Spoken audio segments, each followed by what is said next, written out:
మీరు వాడుతున్న Anu's black expert మీకు లాంగ్ లాస్టింగ్ అంటే హెయిర్ డై లాగా 3 to 4 వీక్స్ ఉండాలి అంటే దీన్ని ఎలా వాడాలో తెలుసు.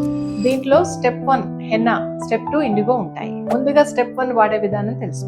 హెన్నాని బీట్రూట్ జ్యూస్ లో లేదా ప్లెయిన్ వాటర్ లో మిక్స్ చేసుకుని ఓవర్ నైట్ సోక్ చేసుకోవాలి. క్లీన్ హెయిర్ మీద ఆయిల్ మసాజ్ చేసుకుని లేదా హెన్నాలో 1 టేబుల్ స్పూన్ ఆయిల్ మిక్స్ చేసి స్కాల్ప్ మీద గ్రే హెయిర్ అంతా కవర్ అయ్యేటట్టుగా లేయర్ బై లేయర్ అప్లై చేసుకుని హెయిర్ ని క్యాప్ తో కవర్ చేసుకోవాలి. ఇలా అప్లై చేసుకున్న హెన్నాని ఫస్ట్ టైం యూజ్ చేసేవారైతే 3 to 4 అవర్స్, రెగ్యులర్ గా యూజ్ చేసుకునే వాళ్ళైతే 2 అవర్స్ ఉంచి తర్వాత హెయిర్ పైన క్యాప్ తీసేసి ప్లెయిన్ వాటర్ తో వాష్ చేసుకోవాలి. ఇలా ప్లెంటీ ఆఫ్ వాటర్ తో వాష్ చేసుకున్న తర్వాత కొద్దిగా కండిషనర్ అప్లై చేసి క్యాప్ వేసుకొని ఒక 3 to 5 మినిట్స్ వదిలేసి తర్వాత కంప్లీట్ గా హెన్నా అంతా పౌడర్ అంతా హెయిర్ పై నుంచి పోయేటట్టుగా ప్లెంటీ ఆఫ్ వాటర్స్ తో తరోగా వాష్ చేసుకోవాలి. ఇలా వాష్ చేసుకున్న తర్వాత హెయిర్ ని డ్రై చేసుకోవచ్చు. ఇక హెన్నా ఈవినింగ్ అప్లై చేస్తే మనం IndiGo next day morning apply చేసుకోవచ్చు, లేదా same day morning henna evening IndiGo apply చేసుకోవచ్చు. స్టెప్ 2 ఇండిగో అప్లికేషన్ ప్రాసెస్ ని పార్ట్ 2 వీడియోలో ఎక్స్ప్లెయిన్ చేశాను. లింక్ ని టైటిల్ దగ్గర అటాచ్ చేసాము, చూసేయండి.